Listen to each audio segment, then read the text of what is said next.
Good morning everyone, today we're going to be talking about the PEGI rating change which is going to be happening in October. But before we jump into all of that, if you're new to the channel, I upload NGS content daily, so if you do play this game, I would really appreciate a subscribe as it really helps out the channel. Anyway, without further ado, let's begin the video.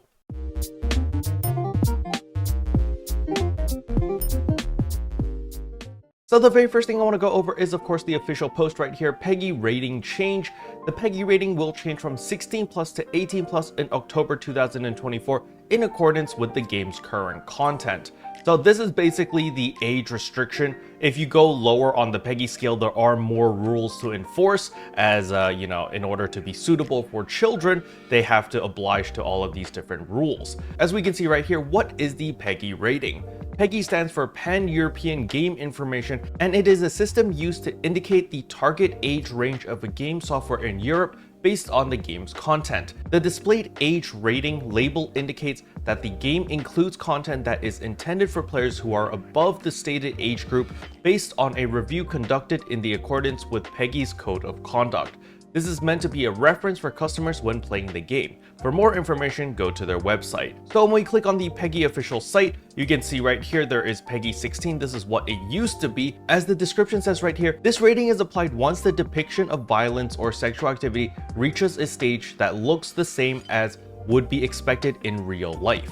The use of bad language in games with a PEGI 16 rating can be more extreme, while the use of tobacco, alcohol, illegal drugs can also be present. So this is what PSO2 used to be. We used to be under PEGI 16.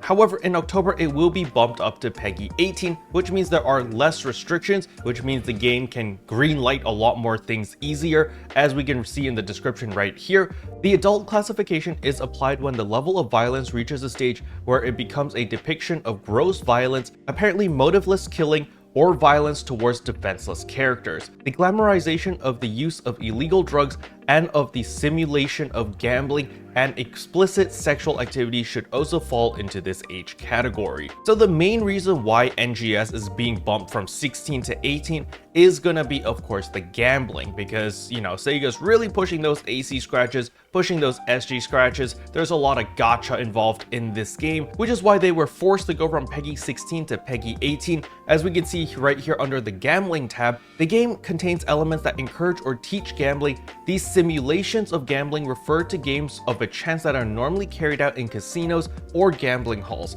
Some older titles can be found with PEGI 12 or PEGI 16, but PEGI changed the criteria for this classification in 2020, which made that new games with this sort of content are always PEGI 18. So NGS just so happens to fall into this category since it does contain gambling and was released after 2020, so it automatically gets put into the PEGI 18 category. Now, to be perfectly honest with you guys, I have no idea how NGS was able to maintain PEGI 16 for so long, considering that there is a lot of gambling aspects in the game. There's a lot of scratches, there's SG scratches, there's like the free pulls that you get every day, there's a literal casino in the base game. So I have no idea how they were able to maintain PEGI 16, but nevertheless, we are finally moving on to PEGI 18. Now, what does that mean for us, the average player?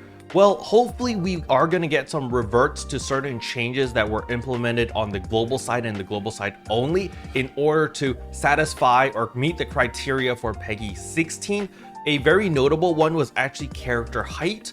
In the JP server, you can make your character 140 centimeters, versus on the global server, I believe the lowest you can go is 150 centimeters. And the reason they did this was because I guess the PEGI system was like, yo, 140 cm, that's children, you can't touch that, you can't go there, blah, blah, blah. And so, Sega was like, all right, fine, we'll change it. What's the minimum height you guys are okay with? And they're like 150.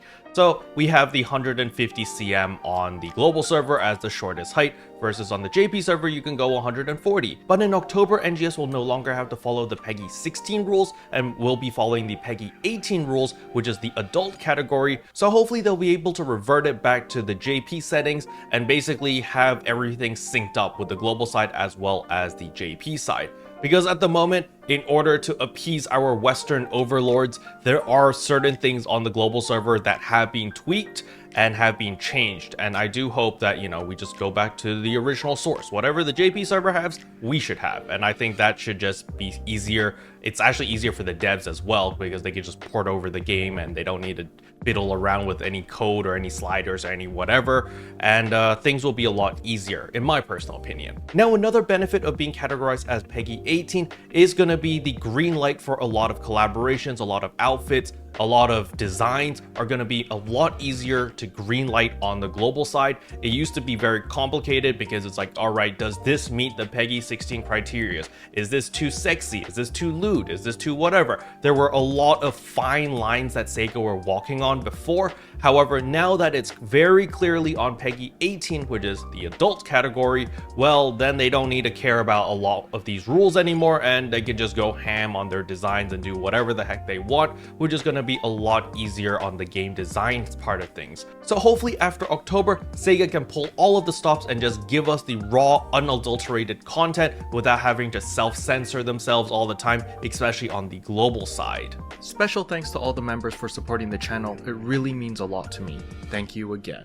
But yeah, that's all I wanted to cover in today's video. Hopefully you guys found it helpful. If you did, I would appreciate a like and a subscribe, and I'll see you guys in tomorrow's video. Bye!